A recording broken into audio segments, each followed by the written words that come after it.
নমস্কার বন্ধুরা, আর জি কুকিং চ্যানেলে আপনাদের সবাইকে স্বাগত। আজকে নিয়ে হাজির হয়ে গেলাম পাঙাশ মাছের মাথা দিয়ে পুঁই চচ্চড়ি বা পুঁই ছ্যাঁচড়া রেসিপি নিয়ে। তো চলুন শুরু করা যাক। আমি এখানে কেটে নিয়েছি ঝিঙে, নিয়েছি পেঁপেটা হালকা একটু পেকে গেছে, এটাতে অসুবিধা নেই। আর নিয়েছি এখানে সামান্য একটুখানি গাজর, আর এখানে নিয়েছি আলুগুলোকে একটু মোটা মোটা করে কেটে নিয়েছি। আর নিয়েছি এখানে বেগুন, আর এইখানে পুঁইশাকগুলো কেটে ভালো করে ধুয়ে নিয়েছি। এখন একটা কড়াই গরম করে দিয়ে দিচ্ছি এখানে বেশ কিছুটা তেলটা গরম করে আমি দিয়ে দেবো এখানে মাছের মাথা। আমি মাছের মাথাগুলো ভালো করে ধুয়ে লবণ হলুদ মাখিয়ে রেখেছিলাম। মাছের মাথাগুলো উল্টে পাল্টে একটু কড়া করে ভেজে নিতে হবে। এক পিঠ ভাজা হয়ে গেলে আমি আরেক পিঠ উল্টে দিলাম। মাথাগুলো ভাজা হয়ে গেছে, এখন মাথাগুলোকে আমি উঠিয়ে নেব।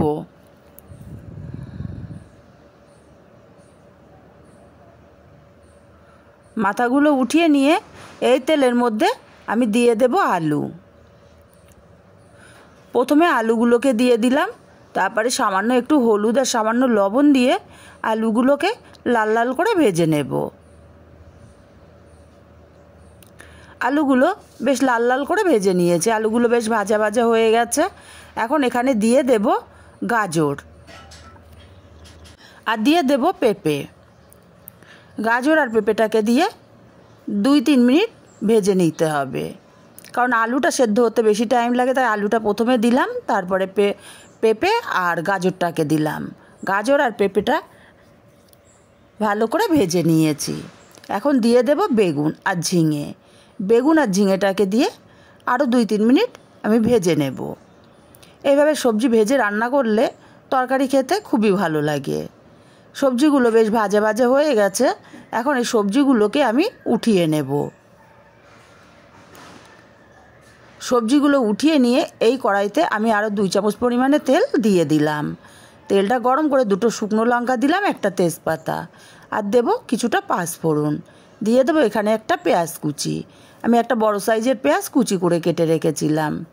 পেঁয়াজটাকে হালকা ভেজে নিয়েছি, কালারটা চেঞ্জ হয়ে গেছে। এবার এখানে দিয়ে দেব 1 চামচ পরিমাণে রসুন বাটাটাকে দিয়েও ভেজে নেব মিনিট খানিক, যাতে রসুনের কাঁচা গন্ধটা চলে যায়। রসুনটাকে বেশ ভাজা ভাজা করে নিয়েছি। এবার এখানে আমি দিয়ে দেব টমেটো।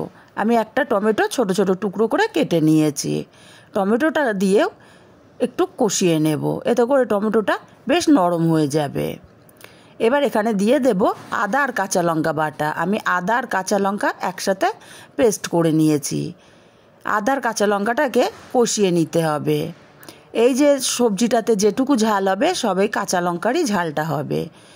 আমি মশলাটাকে বেশ কিছুক্ষণ কষিয়ে নিয়ে এবার এখানে দিয়ে দিচ্ছি অল্প একটু জল, কারণ আমি এখানে গুঁড়ো মশলা অ্যাড করব।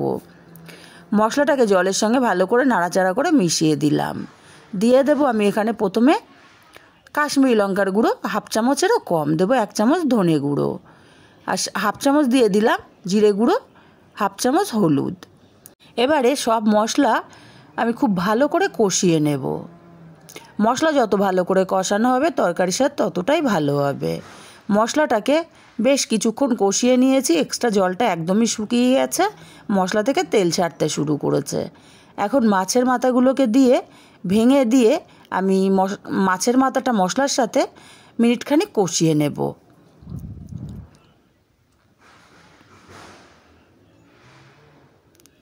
মিনিটখানেক কষিয়ে নিয়েছি মাছের মাথাটা মশলার সাথে। এবার দিয়ে দেব এখানে কেটে রাখা পুঁইশাকগুলোকে আরও 2 মিনিট কষিয়ে নিতে হবে মশলার সাথে। যেহেতু সবজিগুলো আমি ভেজে নিয়েছি তাই সবজিগুলো অনেকটাই কিন্তু নরম আছে। এবার পুঁইশাকটাকে কষিয়ে নিলে পুঁইশাকটাও বেশ নরম হয়ে যাবে। মিনিট 2 সময় নিয়ে পুঁইশাকটাকে মশলার সাথে কষিয়ে নিলাম। এবার দিয়ে দেব এখানে ভেজে রাখা সবজিগুলোকে দিয়ে পুঁইশাকের সাথে নাড়াচাড়া করে ভালো করে মিশিয়ে দিতে হবে।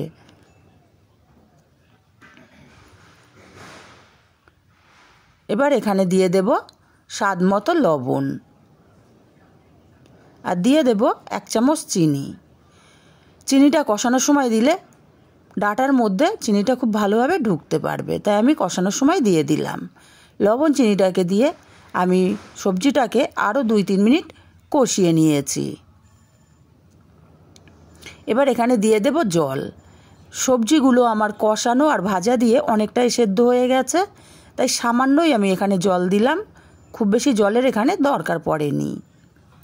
ভালো করে নাড়াচাড়া করে মিশিয়ে দিয়ে আমি ঢাকা দিয়ে লো ফ্লেমে রান্না করব 10 মিনিট।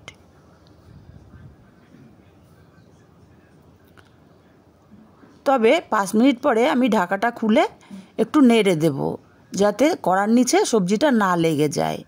লেগে গেলে বা পুড়ে গেলে খেতে ভালো লাগবে না, পোড়া গন্ধ চলে আসবে। তাই ভালো করে নাড়াচাড়া করে মিশিয়ে আমি আবারও ঢাকা দিয়ে রান্না করব 2 মিনিট। ঢাকা দিয়ে রান্না করেছি আরও 2 থেকে 3 মিনিট। ঢাকাটা খুলে নাড়াচাড়া করে দিয়ে আমি এইভাবেই আরও 2-3 মিনিট রান্না করে নেব। আমার সবজিগুলো যথেষ্ট সেদ্ধ হয়ে গেছে, আর ঢাকা দেওয়ার দরকার পড়বে না। আরও 2 মিনিট রান্না করে নিয়েছি। পুঁই শাকের তরকারিটা একদম শুকনো শুকনো হয়ে গেছে, মানে পারফেক্টভাবে আমার পুঁই শাকটা রেডি হয়ে গেছে। এবার এখানে দিয়ে দেব সামান্য একটু গরম মশলা, আর গরম মশলাটাকে দিয়ে ভালো করে নাড়াচাড়া করে মিশিয়ে নামিয়ে নিলে রেডি পাঙাশ মাছের মাথা দিয়ে পুঁই শাক চচ্চড়ি।